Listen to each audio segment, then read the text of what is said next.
your message to veterans ahead of Anzac Day this year is one that I think conveys thanks from the whole nation, but also reminds veterans that support is there. Do you think that soldiers have felt isolated by Defence? Good morning, Laura. Great to be with you.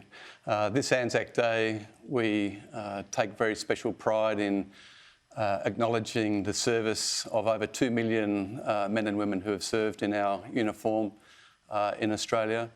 And it's always a special time for us of the Army of today, the Defence Force of today, to come together to recognise these special occasions where Australians pause to show their respect and appreciation for those who have served in uniform. Every day we want to strengthen our connection with the community, with those support organisations that support us to do the job that we do. So it's a very special day. We look forward to celebrating it with our mates. Do you expect this Royal Commission to be critical of leadership? Are you prepared for that? Any loss of life through suicide is a tragedy, and we all want to better understand what all of us can do to better understand the causes of suicide, what we can do during our time in uniform to better prepare for life beyond service in uniform, to retain that purpose, that connection, to find meaning beyond our service. And this Royal Commission will be very helpful to all of us, to all Australians, to better understand those causes and effects. It is a very complex area, and I ask everyone to fully cooperate so that we can better understand this complex issue. We often talk about the culture in Defence, and there's some great aspects of it. Mateship is one of the more brilliant aspects of our Defence Force in Australia. But again, on the leadership issue, do you, without even seeing the results of this Royal Commission, admit that perhaps the leadership needs to change in the way that these issues are approached? I know that leaders at every level are doing all they can every day to look after their people. It's a responsibility that we all take extremely seriously. We all want to make the best environment for our people to thrive, to strengthen their own individual and organisational resilience so that we can cope with the rigours of military service. We're all invested in that. And inside the Army in particular, we know that there are a range of support programs, but the overarching program is to strengthen our culture, our focus on capability, which is delivered through people, through teams who come together to support each other, to get the best out of yourself, to get the best out of each other, to solve what are very complex challenges that we face in the military. So this focus has always been the focus of our Army. We've wrapped it into good soldiering, which is who we are, it's what we do. That is our program to ensure that we optimise our people so they can all achieve their potential as individuals, but also as teams. And the thing that brings this all together, of course, as it is in any organisation, is leadership. And we have a strong focus on leadership. And certainly just this week, during our symposium in Brisbane, a strong part of that was a focus on leadership and our junior leader forum.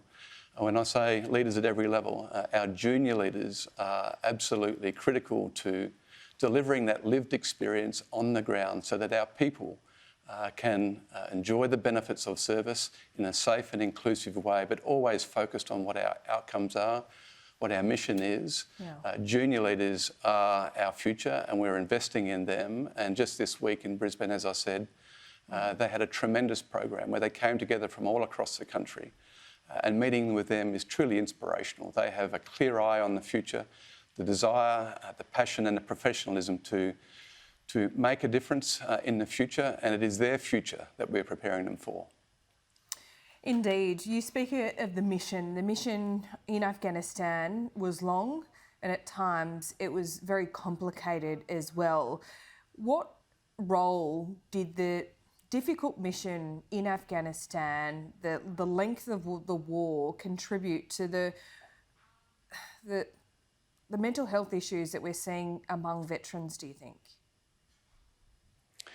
Well, it was our longest war, 20 years, 21,000 Army men and women deployed to Afghanistan, as well as the many other Navy, Air Force, government organisations and aid organisations who contributed to what was a very complex mission in a very demanding, very difficult environment, but all with a clear focus on their mission of trying to make a difference on the ground, to make a difference for the lives of the people of Afghanistan, to give them hope, to strengthen their institutions, to strengthen the Afghan army in particular, was our mission. And that was something that we're all very committed to. We lost 41 Australian soldiers killed in that period in Afghanistan, plus many, many more wounded and injured physically and mentally. Yep. This was a long and difficult war. And as we welcomed them home, as we finished the military commitment after these 20 years, this Anzac Day is a special opportunity where we can recognise the service of all those who have served in Afghanistan in particular. We always recognise and remember all veterans of all conflicts, all those who have served, but I think this year in particular, as we conclude our longest war, we pay special tribute to their sacrifice, their service, and they should all be very proud of what they did individually to try and make a difference on the ground. And Special Forces have had their meritorious citation reinstated. Was there an overreaction to the Burriton report? Well, it was a recommendation from the Burriton report. A decision has been taken now for it to be retained, except for in circumstances where criminal procedures are found to be proven.